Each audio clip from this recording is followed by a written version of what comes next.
Okay, so today's lesson we're going to be using our trig ratios and real life situational problems. If this if this topic seems a little too overwhelming, what you may need to do is go back to Friday's PowerPoint and do some of those practice problems and check your answers there. Make sure you're really understanding, sine is opposite over hypotenuse, cosine is adjacent over hypotenuse, and tangent is opposite over adjacent, because you really need to have those fundamentally down for this to make sense. Just a little bit of vocabulary. Angle of depression means, like, if this was my line of sight, angle of depression means the angle that's formed downward. Okay, depression meaning downward. Angle of elevation means, here's a person, if this was their line of sight, angle of elevation would mean from that looking upward. Angle of elevation means looking upward. Angle of depression means looking downward.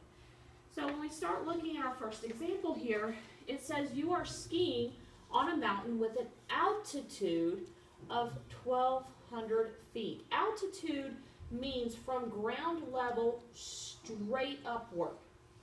All right, so that is our 1,200 feet altitude right there. Angle of depression is 21 degrees. So here's my skier, there's their line of sight looking straight outward. Here's my angle of depression downward to the actual ground, the slope of the mountain.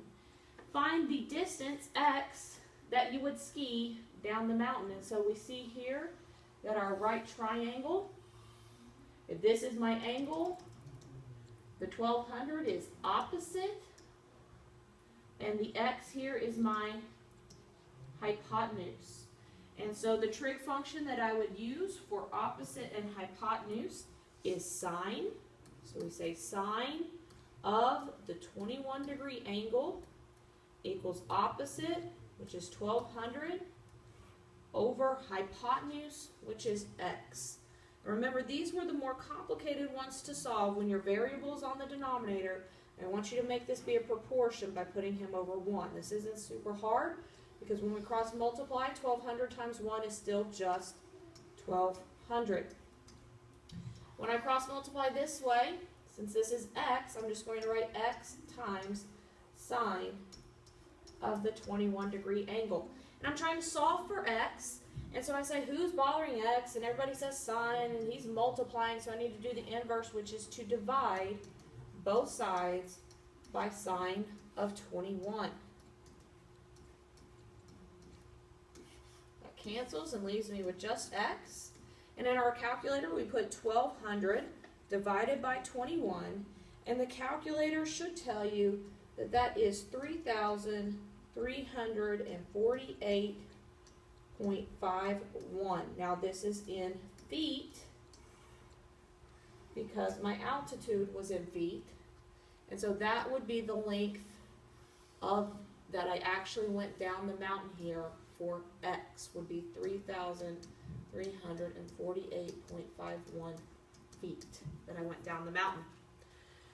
All right, for the next example here, it says you are measuring the height of a spruce tree. So if you see here, here's the tree, okay, and we're trying to figure out the height of the tree. You stand 45 feet from the base, okay? So here's the base of the tree, and here I am 45 feet away. The angle of elevation from the ground, looking up to the top of the tree, from the ground, looking upward to the top of the tree, is 59 degrees. I know I kind of cut that off a little bit, but that's 59 degrees there. 59.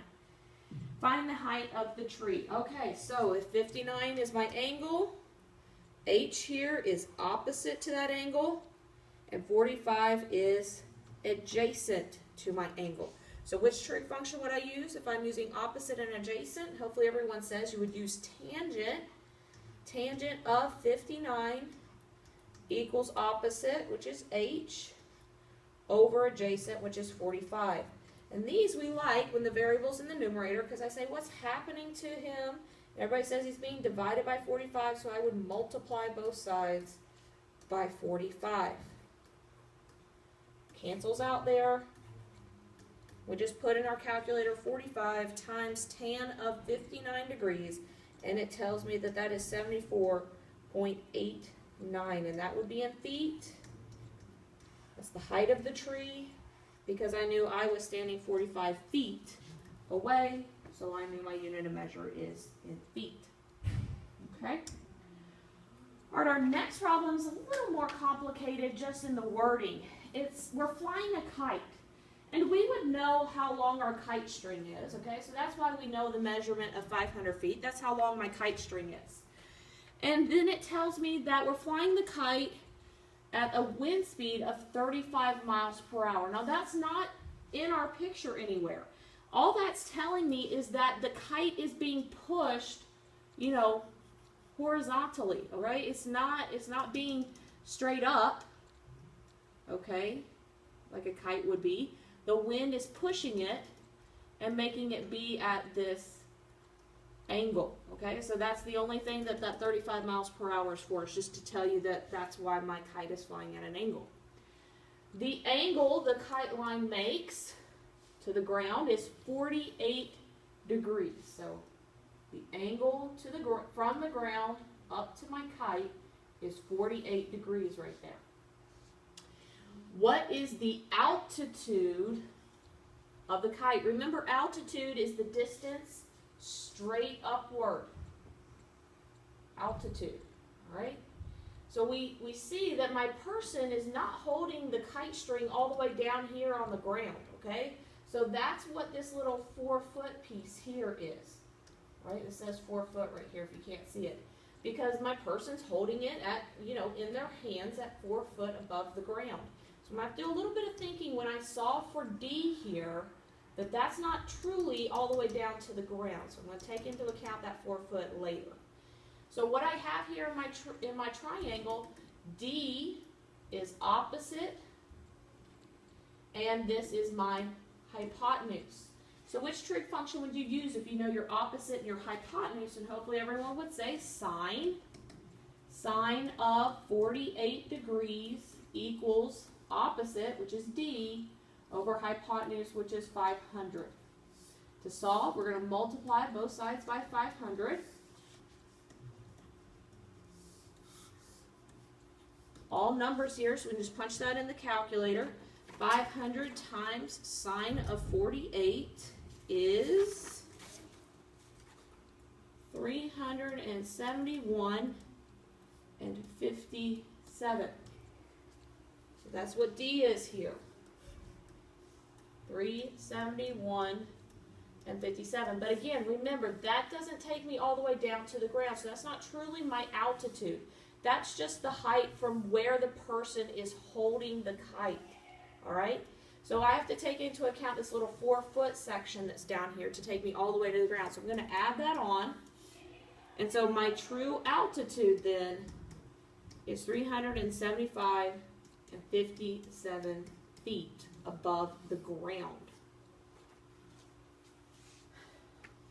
The last one says we have an airplane that is flying at an altitude of 30,000 feet. So again, that's, you know, from the ground straight upward, 30,000 feet.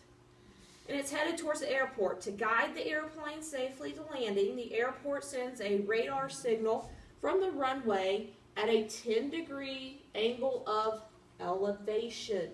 So from the runway upward to the airplane is 10-degree angle there. How far is the airplane measured along the ground? Okay, so we're looking along the ground from the airport. So there's my X there. They want to know this distance along the ground. So that is my X. Just make that a little bigger there.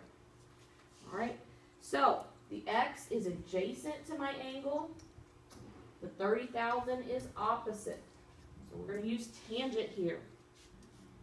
Tangent of the 10-degree angle equals opposite, which is 30,000, over adjacent, which is X. These are the ones you don't like, where we're going to make this guy be a proportion by putting him over 1 so we can cross multiply. But 1 times 30,000 is just 30,000. X times tangent of 10. And I want to solve for x. So I'm going to divide both sides by tan of 10 degrees.